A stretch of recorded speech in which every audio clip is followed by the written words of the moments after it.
강력범죄를 예방하기 위해서 동네 곳곳에 설치된 CCTV에는 요즘 음성 기능이 더해진 비상벨까지 많이 부착이 되어 있습니다. 그런데 이 비상벨이 재구시를 못하는 경우가 많다고 하는군요. 오늘 밀착 카메라에서는 강신우 기자가 현장에 가서 비상벨을 눌러봤습니다. 비 내리는 어두운 밤, 쫓기듯 걷는 여성, 비상벨을 연신 누릅니다.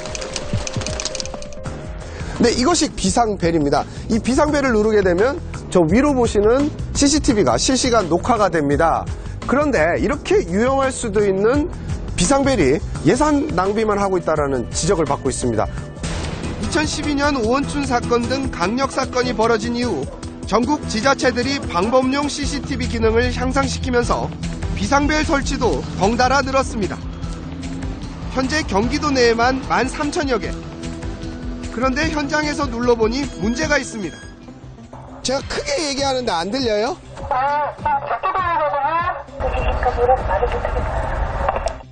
제가 이렇게 가까이서 불렀지만 안에서는 제대로 들을 수 없다고 합니다. 반대로 현장에서 관제실 소리가 들리지 않는 곳도 있습니다. 여보세요? 여보세요?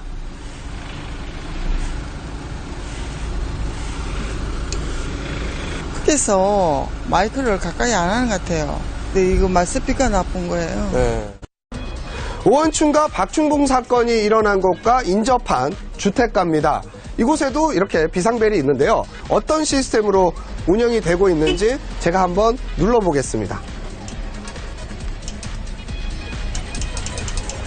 여러 차례 눌러봤는데 불은 들어와 있는데 작동을 하지 않고 있습니다. 이같이 제대로 작동하지 않아 수리를 받은 비상벨은 지난해 수원시에만 110여 개, 10개당 1개꼴입니다. 고장만이 문제가 아닙니다. 비상벨을 누르면 얼마나 빨리 반응이 오는지 제가 한번 확인해 보겠습니다.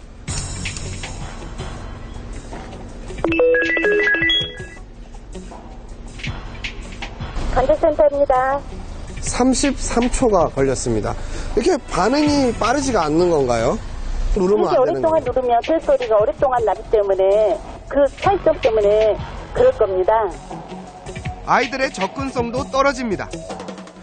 네, 이곳 어린이 보호구역에도 이렇게 비상벨이 설치는 돼 있습니다. 이 비상벨 설치의 높이를 한번 보면 170cm가 됩니다. 때문에 키가 작은 어린아이들 같은 경우에는 이 비상벨을 누르기가 힘이 듭니다. 비상벨 주변 환경도 문제입니다.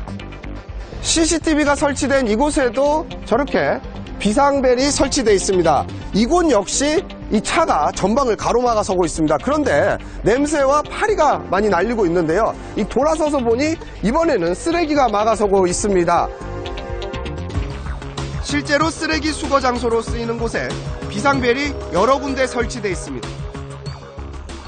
네, 이곳에 있는 비상벨은 다행히 차나 쓰레기로 막혀 있지는 않은데 이런 난간이 떡하니 버티고 있어서 누르기가 상당히 부자연스럽습니다. 이뿐만이 아니라 지나가는 사람 시선 컷으로 한번 잡아주실까요? 사람들이 지나가다가도 여기에 비상벨이 있다는 사실을 알기가 쉽지가 않습니다. 왜 이런 구조로 만드셨나요? 그러면요, 저희가 네. AS팀에게 얘기해서 조치하도록 하겠습니다. 네, 바로 이것이 관제센터입니다. 현장에서 비상벨이 울리면 이곳 직원들이 응대를 하게 됩니다. 평상시에도 이곳 직원들은 24시간 동안 모니터링을 진행하고 있습니다. 하지만 투입된 예산과 인력에 비해 그 효과가 미미하다는 지적도 나옵니다.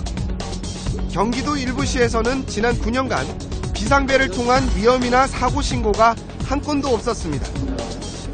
비상벨이 좀 효율성이 떨어진 부분이고 그런 상황에서는 휴대폰을 이용한 신고가 효과적이지 않을까 하는 생각입니다. 비상벨 설치에 드는 비용은 평균 50만 원. 경기도에서만 64억 원가량이 투입됐습니다. 이렇다 보니 관리가 어렵다는 이유 등으로 비상벨을 철거하는 지자체가 나오고 있습니다. 오게 돼 있다 보니까 수시로 고장이 나고 있습니다. 고장 유무를 파악이 불가능한 상태입니다. 그야말로 비상벨 관리에 비상이 걸린 겁니다. 제대로 활용하기만 하면 범죄 예방과 범인 검거에 큰 도움이 되는 비상벨. 더 이상 예상 낭비라는 비판을 받지 않도록 이런 주변 정리와 함께 신속한 보수 등 철저한 관리 감독이 필요해 보입니다. 밀착 카메라 강신호입니다.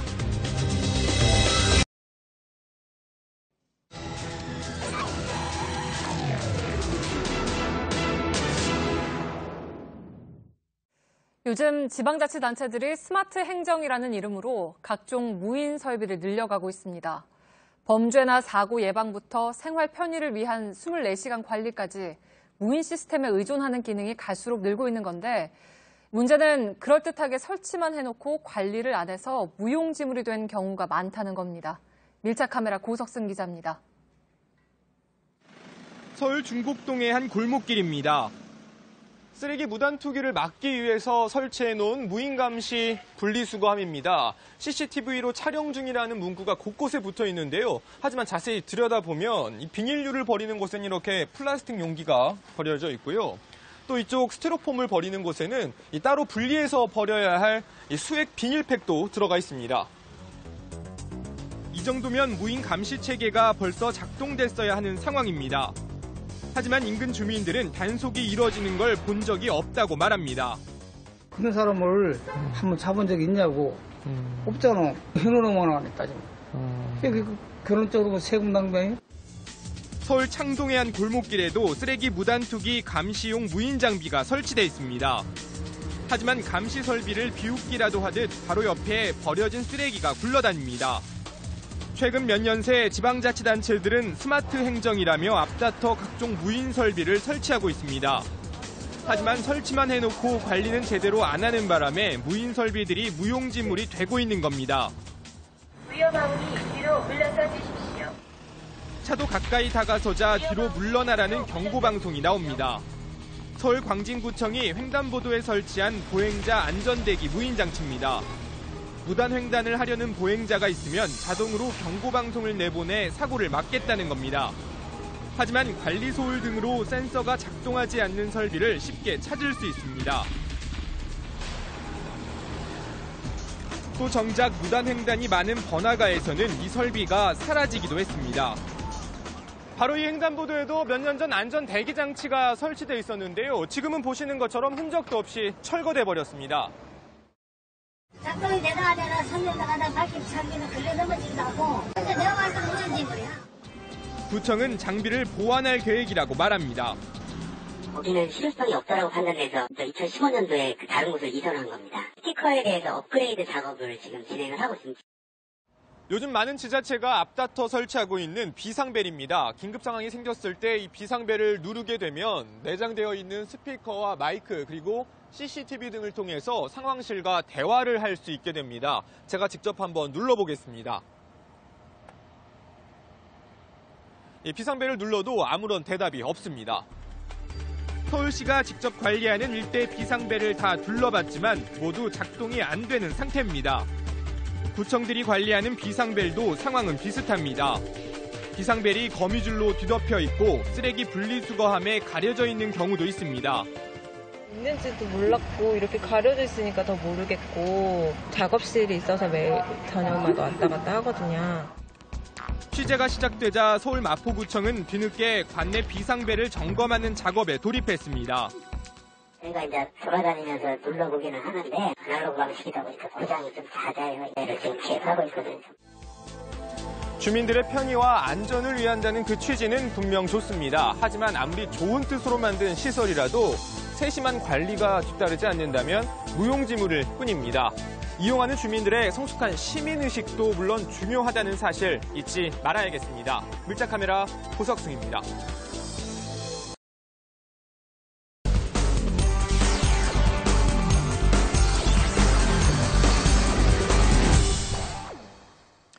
자전거 인구가 1000만 명을 넘어섰다고 하죠. 자전거로 출퇴근하는 사람들도 많습니다. 근데 각종 사고도 증가를 하고 있어서 주의가 필요합니다. 그런데 서울의 한 다리에서는 자전거 사고가 계속해서 일어나고 있다고 하는데 어떤 사연이 있는지 강신우 기자가 밀착 카메라를 가지고 현장으로 나갔습니다. 산책로를 따라 애완견을 데리고 걷고 조깅을 하는 사람들. 그 옆으로는 자전거가 달립니다. 그런데 특정 구간에 이르면 이를 보는 시민들의 시선이 곱지 않습니다. 저희 아버지가 가다가 뭐 떨어지는 사람 몇 번 봤다고. 자전거를 잘 타는 사람들은 잘 가겠지만 아이들이나 여자들을 잘 못하는 사람들은 정말 옆에 오는 사람이랑 부딪힐 것 같고 그래서 위험할 것 같아요, 거기가. 시민들이 문제가 있다고 말하는 바로 그 다리 위입니다. 현재로서는 아무런 이상이 없어 보이는데 밤이 되면 아주 위험한 다리가 된다고 합니다. 왜 그런지 지금부터 지켜보겠습니다. 시원한 저녁이 되면 더 많은 사람들이 이곳으로 나옵니다. 해가 저물었지만 자전거는 계속 달리고 있습니다. 그나마 저희 카메라의 조명으로 자전거들이 보이는데 조명을 한번 꺼보겠습니다. 정말 한 치 앞도 보이지 않습니다. 가로등이 없기 때문입니다. 빨리 걸어가 버려요, 여기는. 네, 여기가 싫어가지고. 자전거 도로에 보행자들도 좀 다니기도 하고요. 좀 자전거랑 사람하고 좀 섞여서 다니는 경우도 좀 있고. 자전거를 직접 타는 사람 입장에서 알아보기 위해서 이렇게 관찰 카메라를 설치해서 한번 살펴보겠습니다. 자전거가 다리 부근으로 다가서니 갑자기 어두워집니다. 이후로는 줄곧 어둠입니다. 보행자와 부딪힐 위험도 있습니다. 이렇게 어둡고 위험한데도 추락주의 간판은 야광으로 돼 있는 것 같지만 저희 카메라 조명을 한번 더 꺼볼까요? 아예 보이지가 않고요. 이 야광 볼라드가 제 역할을 지금 못하고 있어서 어디가 자전거 도로고 보행로인지 구분하기가 쉽지가 않습니다. 이렇다 보니 크고 작은 사고가 이어지고 있고 해당 시설에 대한 시정 요청이 인터넷으로 계속 올라옵니다. 지난주에도 아찔한 사고가 발생했습니다. 그 기둥이 있죠, 가운데. 거기에 부딪혀서 한 사람이 넘어졌었고 뒤에 쫓아오던 사람이 한 사람이 섰는데 그 뒤에 쫓아오던 아주머니는 한참 강으로 빠졌어요. 보도록 할게요. 사고자는 얼굴과 팔 등에 찰가상을 입고 이가 부러졌습니다. 친구가 왜 기둥 있는 거 몰랐냐고 그런 식으로 말을 했는데 기둥이 있다는 걸 항상 기억해 놓진 않잖아요. 자주 다니던 길이에요. 그러니까 여기쯤까지 서 있으니까 아주머니가 저희를 갑자기 보시고 하시면서 떨어지신 거죠. 지난주 사고 당일 여성이 추락한 다리 밑입니다. 제가 더 나아가고 싶지만 물살이 거세서 더 나아갈 수는 없는데 여기만 해도 수심이 90cm가 되고 이렇게나 바위들이 군데군데 있어서 위험합니다. 사고가 반복될 수밖에 없는 구조입니다. 문제가 되고 있는 다리는 이 안내도를 보면 세월교입니다. 송파구청에서 설치를 했는데요. 문제가 있으면 이쪽으로 연락을 달라고 하는데요. 담당 구청 직원에게 전화를 걸어서 이렇게 사고가 잦은 것에 대해서 뭐라고 말하는지 들어보겠습니다. 세월교는 강남구청에서 관리합니다. 강남구청으로도 전화를 해봤습니다. 그거는 제가 우리 조명 담당한테 확인을 해보겠습니다. 야간에 또 이용하시는 분들이 많으신가 보네요. 수많은 민원에도 문제를 인지조차 못했던 강남구청은 JTBC 취재가 시작되자 대책 마련을 약속했습니다. 이 평화로운 다리는 어둠이 내리면 또다시 위험한 다리로 변합니다. 보안 등과 안전 펜스 설치 등 지자체의 발빠른 대처가 필요해 보입니다. 밀착 카메라 강신우입니다.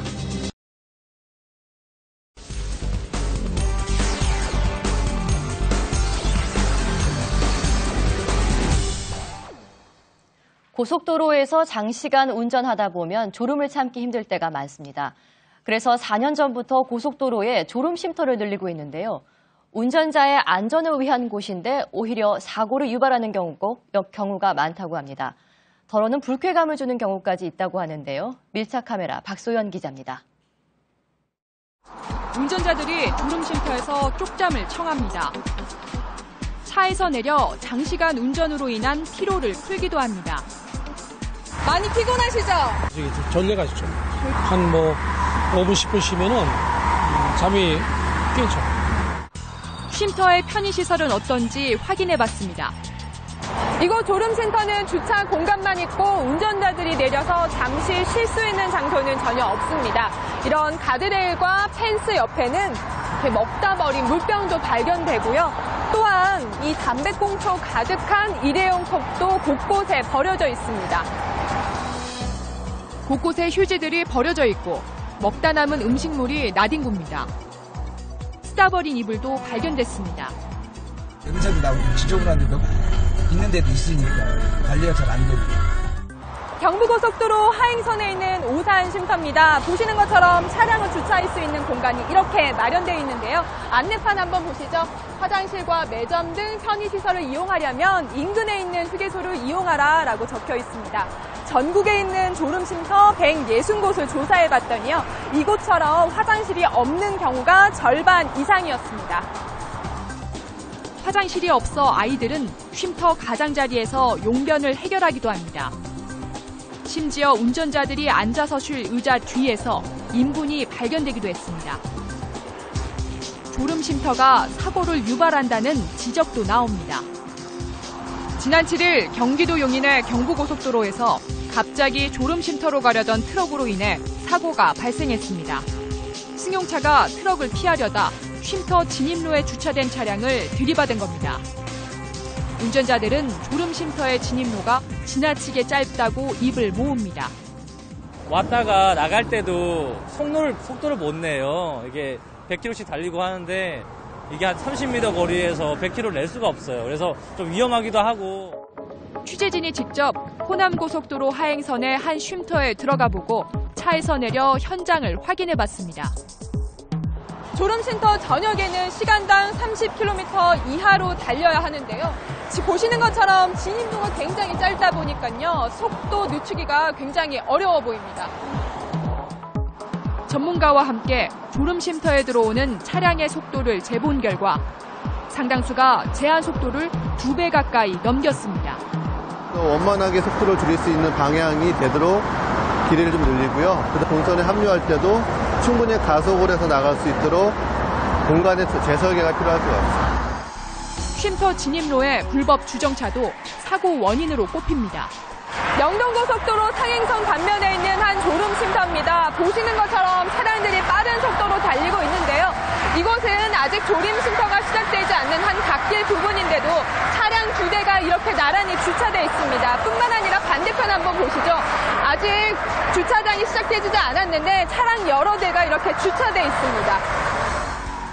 진입로에 주차를 해놓고 운전자는 고난잠을 자고 있었습니다. 사장님, 여기 너무 위험하지 않아요? 아까 여기 서 있어가지고.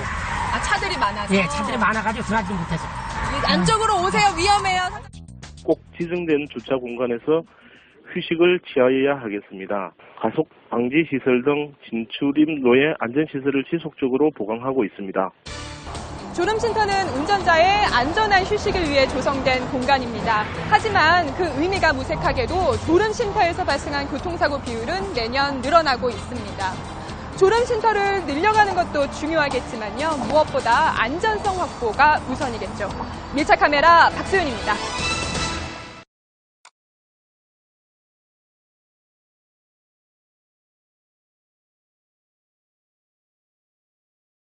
It's too tight for me. Okay, what size do you want? I want to.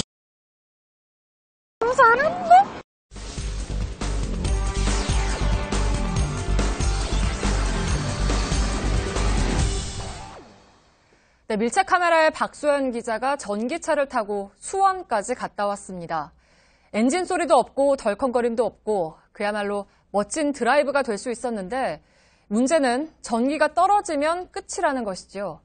충전소를 찾기도 어렵고 찾았어도 작동이 되지 않는 경우도 있었습니다. 정부는 2020년까지 전기차 20만 대 보급을 목표로 하고 있는데요. 당장 필요한 게 뭔지 알 수 있습니다. 밀착 카메라 박소연 기자입니다.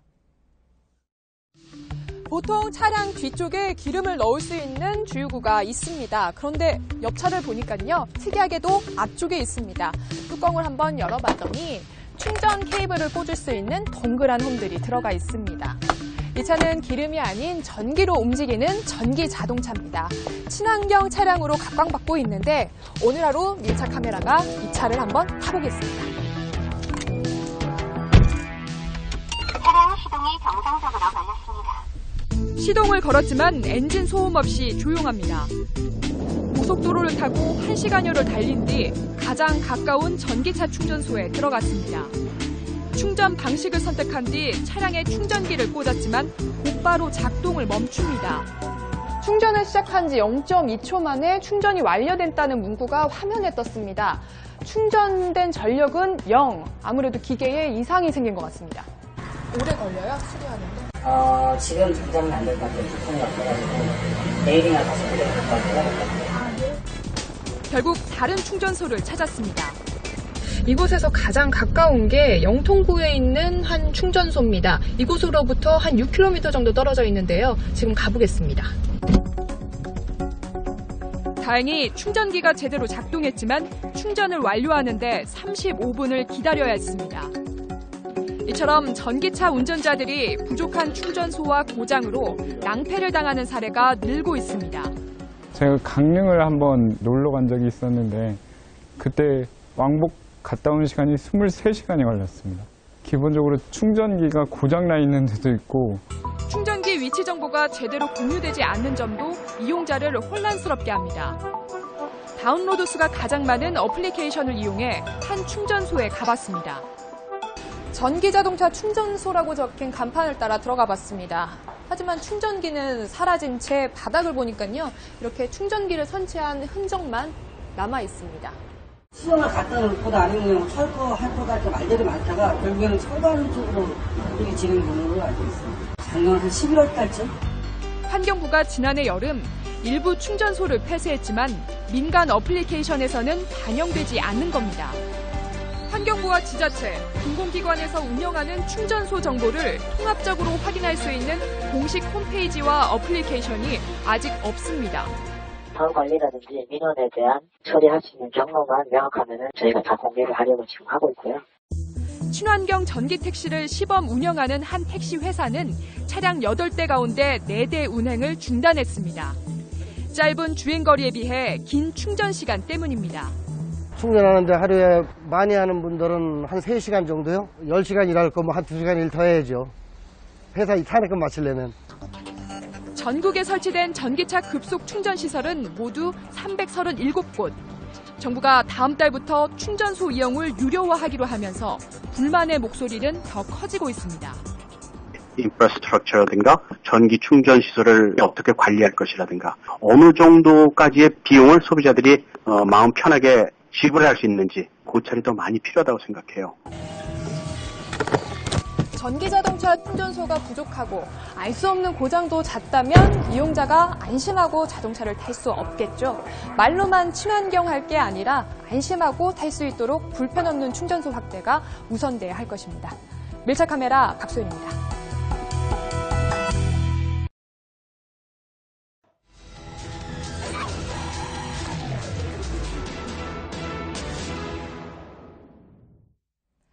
제주도에서 렌터카의 속도 제한 장치를 의무적으로 장착하는 방안을 검토하고 있다고 얼마 전에 보도해드렸죠. 도대체 렌터카 사고가 어느 정도로 심각하길래 특별법까지 만드냐는 분들 많으실 텐데요. 밀착카메라 박소연 기자가 현장을 다녀왔습니다.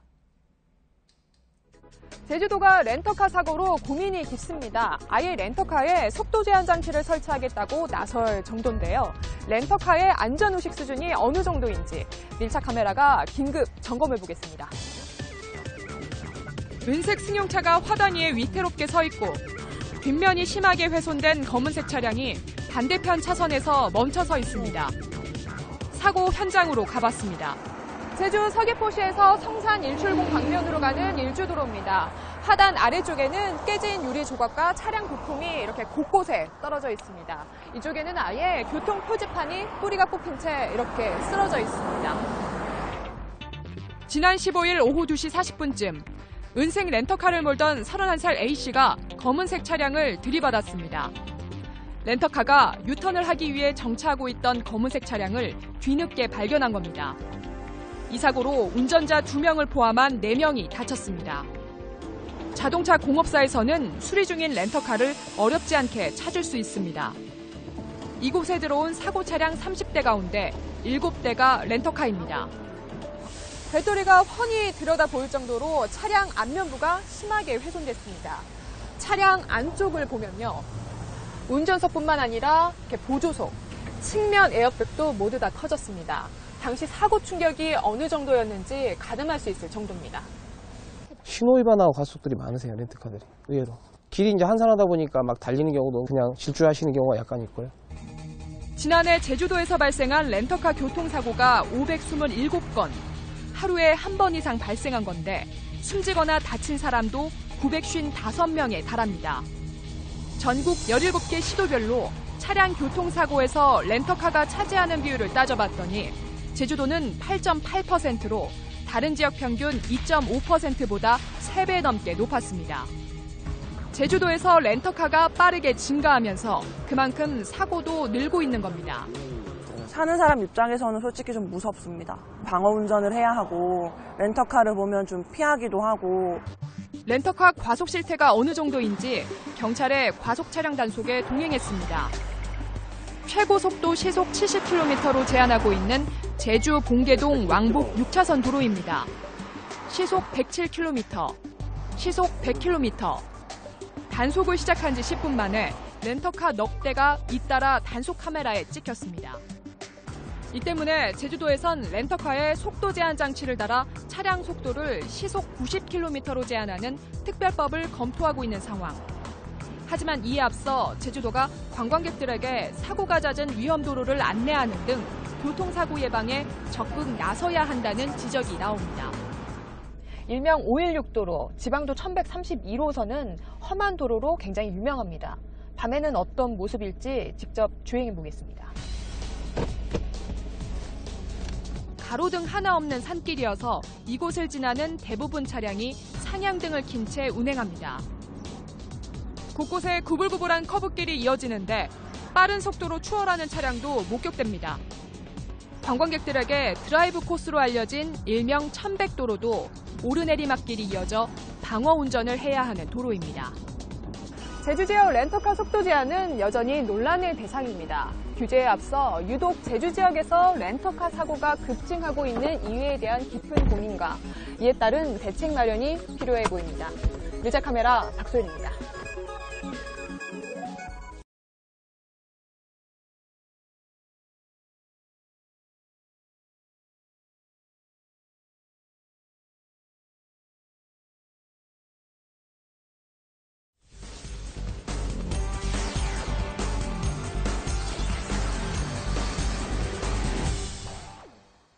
네, 고속도로에서 갑자기 끼어들거나 급제동하는 난폭 운전 차량 때문에 놀란 경험 한두 번씩 있죠.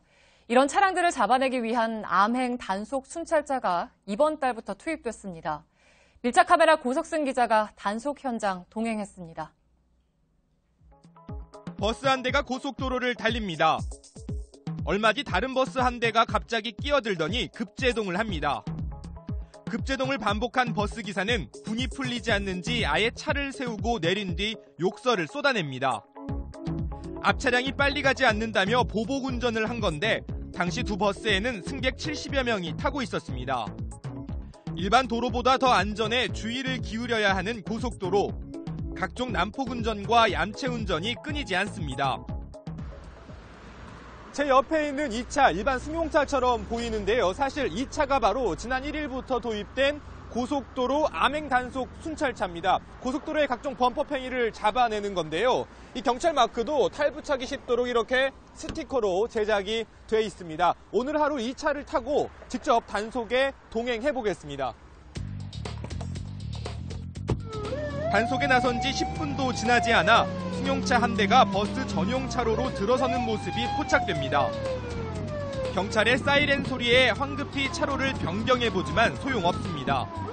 천천히 우측으로 나와주세요. 안전하게 우측으로 나와주세요. 많이 급하시네요. 네, 방금 버스 전용 차로를 위반한 차량이 또 한 대 적발됐는데요. 가서 잠깐 이야기를 나눠보겠습니다. 선이 이제 갈라지는 데니까 헷갈린 게요. 거기 가면은 장모님이 이제 밥을 무엇을 해줄 것인가? 그 생각 하시다가 그냥 깜빡 암행 단속에 항의하는 운전자도 있습니다. 이게 어떻게 순찰차예요? 뒤에서 보니까 들어왔을 때 보니까 순찰차인 거 항의했지. 운전 중 휴대폰을 사용하다가 적발된 한 운전자는 경찰에게 어려운 사정을 하소연합니다.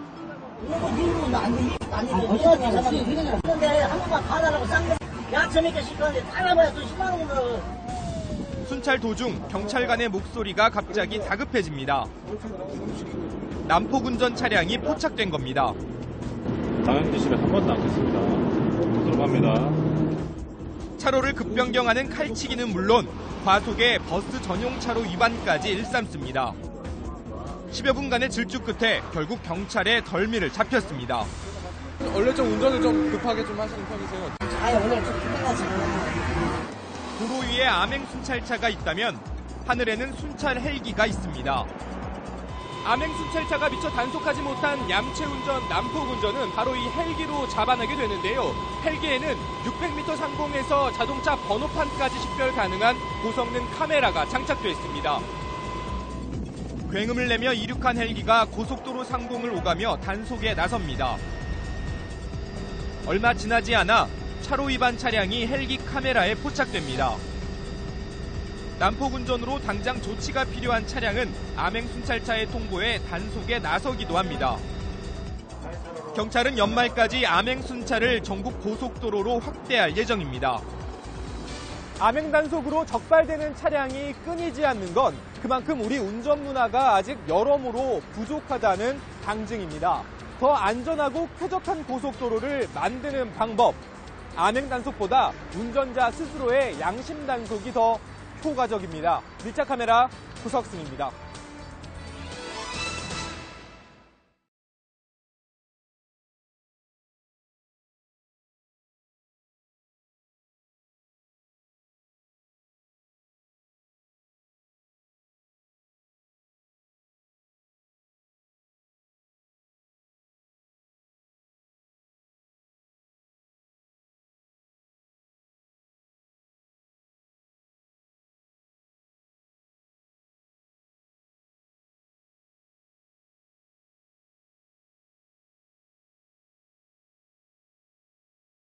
But it's better to say, I have a meeting at 2 p.m.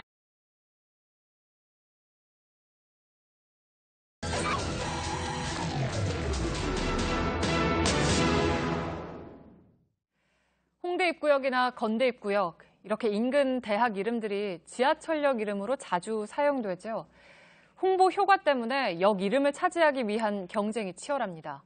최근엔 고속도로 나들목 같은 공공시설의 이름을 놓고도 곳곳이 갈등입니다.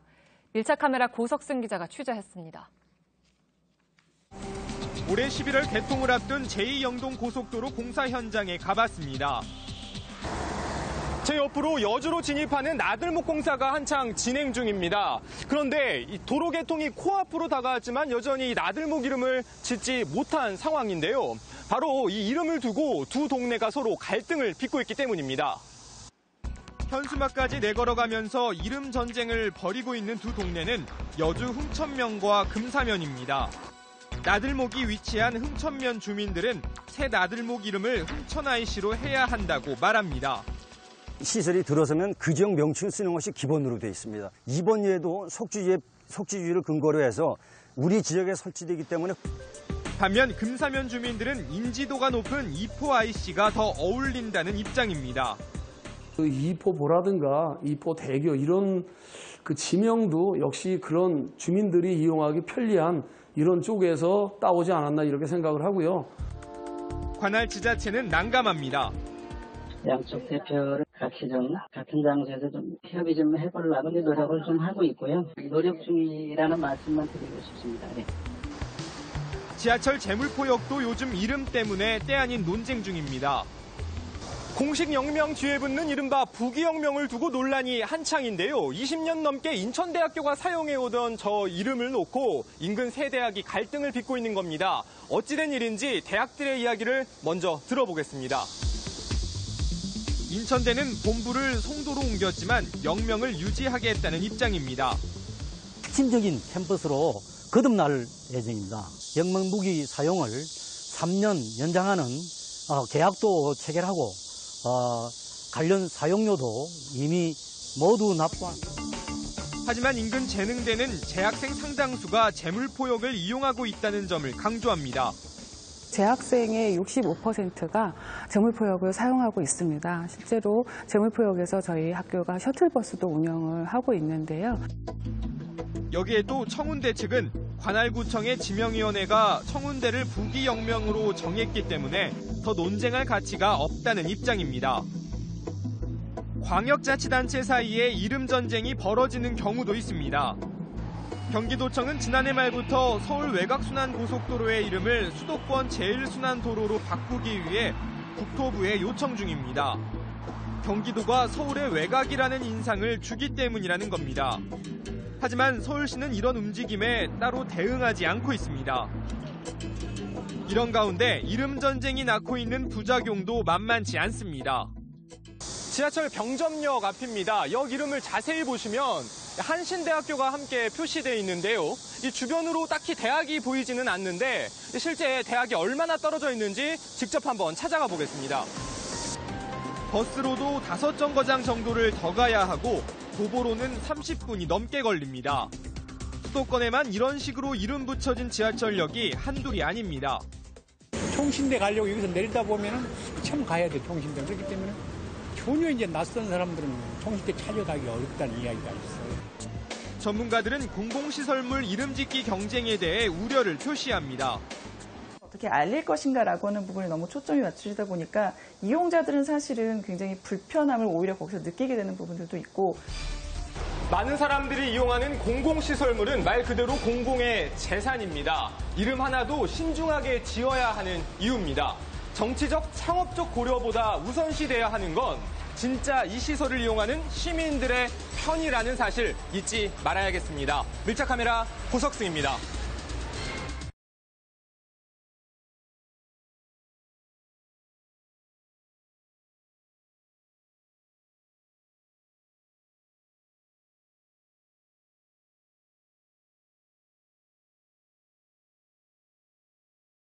추석에 뭐뭐하면 가이아 별사탕이 최대 4,000개. 모두의 마블 최초 원형 맵 우주정거장 맵 지금 다운로드.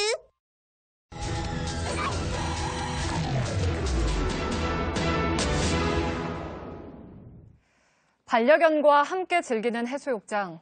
천만 애견인들에겐 더없이 좋은 휴가지겠지만 익숙하지 않은 사람들에겐 시간이 필요하겠죠. 인식의 차이가 클수록 한숨씩 고르고 들어주고 노력하면 좋을 텐데 성숙한 애견 문화도 동물에 대한 의식 수준도 각자 제자리입니다. 결국 반려견들에게 1년에 45일 100m 남짓의 해변을 허락해주는 것도 쉽지 않은 현실입니다. 밀착카메라 안지현 기자입니다. 이곳은 강원도 양양에 있는 해변입니다. 특히 이곳은 국내에서 유일한 개 전용 해수욕장인데요. 소위 멍비추로 불리는 곳입니다. 이 해수욕장 입구 한쪽에 보시는 것처럼 이 개 전용 놀이터도 마련돼 있습니다. 또 그 맞은편에서는 이 개를 씻길 수 있는 이 샤워장도 마련돼 있는데요. 이 해수욕장 안쪽으로 들어가서 좀 더 본격적으로 살펴보겠습니다. 강아지 무리가 모래사장을 아장아장 걸어다닙니다. 물속을 거침없이 헤엄치는 반려견도 있습니다. 이곳을 찾은 사람은 지난주에만 약 4,000명. 이들과 함께 2,000여 마리의 반려견이 다녀갔습니다. 여기 두 번째로 왔어요.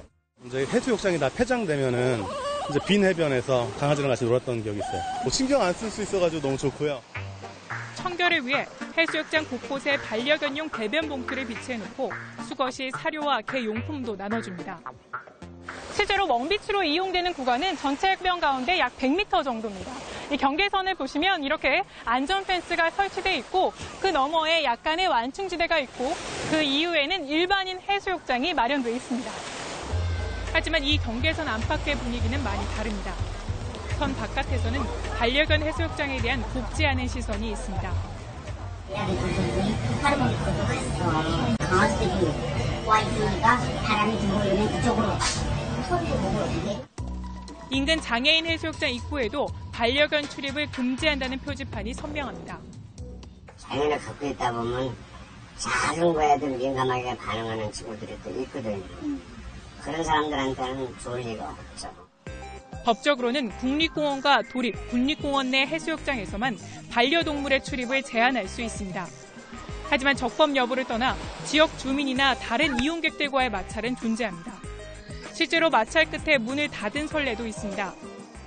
이곳은 강원도 강릉의 사근진 해수욕장입니다. 저희가 이곳을 찾은 이유는 이곳이 국내 최초의 애견 전용 해수욕장이 있었던 곳이기 때문인데요. 제 옆에 보시면 애견 바다라고 적혀있는 당시 설치한 것으로 보이는 파라솔도 보입니다. 2013년도에 개장한 이곳은 당시 주민들의 반대로 46일간 영업 후 문을 닫았습니다. 돌아다니면서 똥, 오줌 다 구석구석 싸는데 그래서 저희가 반대했어요. 결국 지금은 이름을 바꿔 일반 해수욕장으로 운영되고 있습니다. 이 해수욕장이 홍역을 치르는 동안에 인근 경포대 해수욕장에서는 반려견 출입에 대한 엄격한 기준이 마련됐습니다. 경포 해수욕장은 금지되어 있습니다. 근처에 애견 해수욕장이 생기면서 그쪽에서 피해를 봤다고 얘기를 하는 바람에 이 같은 논란은 SNS 상에서도 이어졌습니다. 반려견과 계곡에서 물놀이하는 애견인 사진 한 장 때문에 소동이 벌어진 겁니다. 민폐라는 비판과 애견인도 권리가 있다는 반박이 쏟아졌습니다. 다만 반려견 휴가시설을 유치하고 싶어하는 주민들도 있습니다. 우리는 살이 많이 와여먹고 살잖아요. 유치를 하면은 소득적으로는 낫죠. 지역 주민들과 공존하려는 업체의 노력도 중요합니다. 이 이익금을 지역에 환원할 수 있는 부분, 주민들한테 긍정적인 쪽으로 효과를 낼 수 있도록 홍보는 하고 있습니다. 지금 제가 서 있는 펜션 내 계곡에서 반려견이 수영을 하고 있습니다. 여러분은 이런 모습 유쾌하신가요? 아니면 불쾌하신가요? 휴가철을 맞아 전국의 휴가지에서는 이 반려견의 바캉스를 놓고 이 두 가지 상반된 시설이 충돌되고 있습니다. 이 주민들의 생활권과 애견인들의 이 휴가권을 놓고 이제는 접점을 찾을 때입니다. 밀착 카메라 안지연입니다.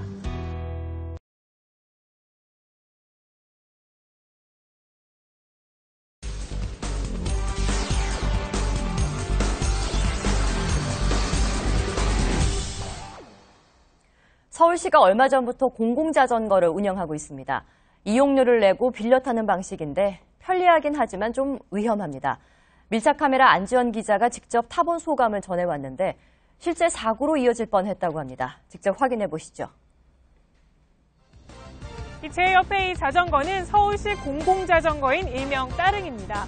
만 15세 이상이면 누구나 이용료를 내고 사용할 수 있다고 하는데요. 저도 한번 빌려보겠습니다. 앱을 내려받은 후 본인 인증을 거쳐 결제합니다. 결제를 완료한 후에 이렇게 대여를 원하는 자전거 오른쪽에 있는 QR코드를 스캔하면 됩니다. 이후에는 자전거 단말기에 비밀번호까지 입력을 하면 자전거 대여가 완료됩니다. 처음 하다 보니까 시간이 걸렸는데요. 총 15분 정도 소요됐습니다. 정식 운행 후 하루 평균 대여 수는 2,000여 건. 이용하는 사람이 적지 않습니다. 제가 올 때마다 한 거의 10대 가까이 배치를 해놓고 가는데 한 2시간 지나면 또 없고. 안전장비와 특수카메라를 착용하고 4대문 일대를 돌아봤습니다. 차량과 자전거가 함께 다니는 자전거 우선도로가 나옵니다. 차량이 무서운 속도로 달려와 진입부터 쉽지 않습니다. 주변 차들은 경적을 울려댑니다. 어렵게 들어서도 위태롭기는 마찬가지입니다. 제가 달리고 있는 이 길은 세종대로 위 자전거 우선 도로입니다. 하지만 보시다시피 이 차선에 이 차량 통행량이 적지 않은 데다가 주변에 차량이 굉장히 많아서 이 자전거로 다니기가 쉽지 않은 상황입니다. 이 같은 상황은 또 다른 우선 도로도 비슷합니다. 저기로 다니면 치여 죽을 것 같은데 빨리 달리면 좀 무섭긴 하죠. 조금 더 가봤습니다. 이번에는 자전거 우선도로에 대형 버스가 주차되어 있습니다. 버스 정류장도 간신히 피해갑니다. 여러 대의 버스가 아예 자전거 도로를 점령한 곳도 있습니다. 지금 주차를 하는 게 아니라 차가 밀려서 그렇잖아요. 차량이 너도나도 자전거 우선도로로 끼어들기도 합니다. 오토바이는 자전거 바로 옆이나 뒤에 붙습니다. 장애물은 이후에도 계속됩니다. 이번엔 자전거 전용 차로입니다. 이렇게 차도 안에 자전거 길을 만들어 놓은 형태인데요. 그런데 군데군데 이렇게 도로가 움푹 패인 곳이 있는 데다가 이 앞쪽을 보시면 경사로까지 설치되어 있습니다. 이런 상황 때문에 아예 인도로 달리는 자전거가 많습니다. 인도에 설치된 자전거 보행자 겸용도로도 문제가 없는 건 아닙니다. 인도 위에 자전거 도로가 설치된 이곳은 이처럼 굉장히 비좁은 데다 이쪽은 아예 자전거 도로밖에 없어서 보행자와 부딪히기 굉장히 쉬운 구조입니다. 좁은 곳의 인도폭은 30cm밖에 안 됩니다. 자전거 운전자는 사람을 피해 아슬아슬하게 고개 운전을 합니다. 아침에 출근 시간 같은 경우는 제가 사람 많이 비켜서 묘기운행 이런 거 하거든요. 그래서. 자전거 도로를 인식하는 보행자도 많지 않습니다. 색 구분마저 없으면 알아보기 어렵습니다. 상황이 이렇다 보니 사고도 잇따릅니다. 버스와 나란히 달리던 자전거가 순식간에 넘어지고 그 위로 버스가 지나갑니다. 올 9월까지 발생한 자전거 사고는 14,400여 건, 숨진 사람도 200명이 넘습니다. 이 때문에 덴마크에서는 자전거 도로를 보행자 도로나 차도와 완전히 분리해 설계하고 있습니다.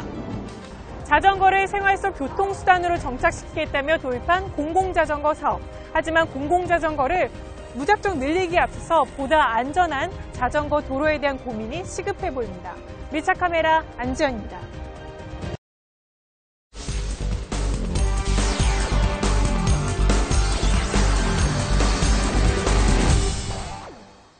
아니면 국도변에서든 자전거 타는 사람을 만나면 왠지 좀 불안한 경험을 다 해보셨을 것 같습니다. 국내 자전거 이용자가 이제 1,200만 명을 넘어섰다고 하는데요. 그만큼 자전거 교통사고도 급증했습니다. 문제는 안전의식이라든가 관련 법규는 한참 부족하다는 겁니다. 한마디로 자전거 타는 사람이나 보행자나 또 차량 운전자나 모두에게 자전거는 때로는 매우 불안한 존재입니다. 김관 기자의 밀착 카메라입니다. 여기는 경기도 남양주시에 있는 팔당역입니다. 매주 주말이면 많은 자전거 이용자들이 몰리는 곳 중에 하나인데요. 지금도 제 뒤에 보면 몇몇 분들이 떠날 채비를 하고 있는 모습이 보입니다. 이쪽으로 와보시죠. 안내판이 있는데 이 팔당역으로부터 여주 방향으로 수십 킬로미터 넘는 자전거 길이 잘 형성이 되어 있다고 하는데요. 저희도 이 중 일부 코스로 직접 진입해서 안전운행 실태를 한번 살펴보겠습니다. 봄철 주말 하루 수천 명이 몰리는 남한강 자전거길. 자전거 도로와 보행로가 바로 붙어 있습니다. 횡단보도가 따로 있지만 보행자들은 무단 횡단하고 반대로 아예 자전거가 보행로로 달리기도 합니다. 한 자전거 동호회 회원의 안전모에 카메라를 달아 촬영해봤습니다. 앞 자전거를 추월하기 위해 중앙선 침범은 기본. 보행자가 북적대는 곳에선 고개 운전을 해야 합니다. 경관이 좋다 보니까 사진 찍는다고 자전거 도로인데도 이제 보행자 도로랑 자전거 도로 구분 안 하고 그냥 무작정 뛰어드시는 경우도 좀 많았고요. 보행자만의 문제는 아닙니다.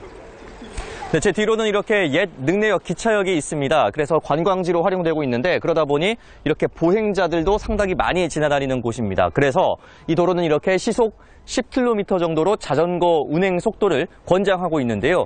과연 이용자들이 그 속도를 잘 지킬지 저희가 미리 준비한 이 스피드건을 활용해서 속도를 직접 재보도록 하겠습니다. 하지만 제한 속도가 표시된 도로 위를 달리는 이용자들 중에 시속 10km를 지키는 이용자는 거의 없습니다. 저는 개인적으로는 자전거를 거의 타본 편이 아닙니다. 그런데 저 같은 초보자의 시선으로 봤을 때는 생각보다 과속을 하는 운전자들도 많이 눈에 띄고요. 그리고 이런 안전장비를 거의 착용하지 않은 채 주행하는 사람들도 많이 보입니다. 이번엔 자전거 도로와 일반 차량 도로가 만나는 횡단보도입니다. 제 뒤에 있는 횡단보도는 일반 보행자보다는 자전거 이용자들이 많이 건너는 곳입니다. 그런데 현행법상 자전거는 횡단보도를 건널 때 반드시 내려서 끌고 가야 하는 게 원칙인데요. 과연 잘 지켜지고 있을까요? 빨간불로 바뀌었지만 그대로 질주해버리는 자전거들. 이 이용자는 간발의 차로 사고를 피했습니다. 이번 달에만 이 횡단보도에서 3건의 접촉사고가 났습니다.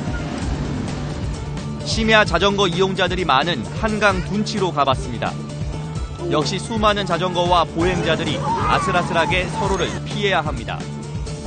밤이 어두워지자 한강변을 달리던 자전거 이용자들은 제 뒤에 있는 이런 편의점이나 매점 앞에 있는 간이 식탁들로 3, 4, 5 모여들었습니다. 대부분은 음주를 곁들이고 있는데요. 이런 음주 뒤에는 다시 자전거 페달을 밟습니다. 가까이 다가가서 한번 살펴보겠습니다. 자전거를 세워둔 채 맥주를 들이키는 사람들이 이 편의점 앞에만 수십 명에 달합니다. 이때 맥주를 마시던 남성 2명이 다시 자전거에 올라탑니다. 도로교통법 위반으로 단속 대상입니다. 간단하게만 여쭈고 싶은데 술을 해가지고 말을 잘 못할 것 같아요. 현행법상 불법이라는 얘기가 있던데. 원래 타서 알고는 있죠. 근데 그게 잘 안 되더라고요.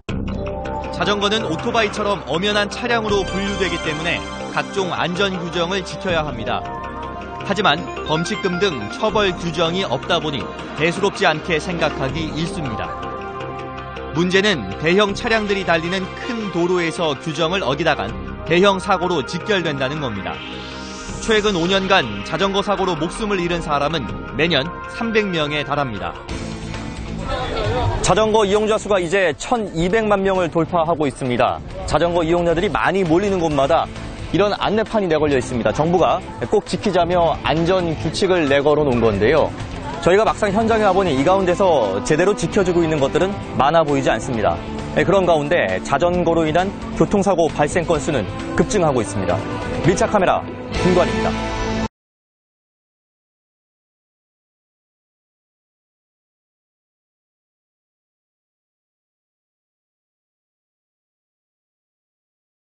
부족한 건 자전거 운전자들의 의식만은 아닌 것 같습니다. 이 열악한 자전거 도로도 안전을 위협하고 있는데요.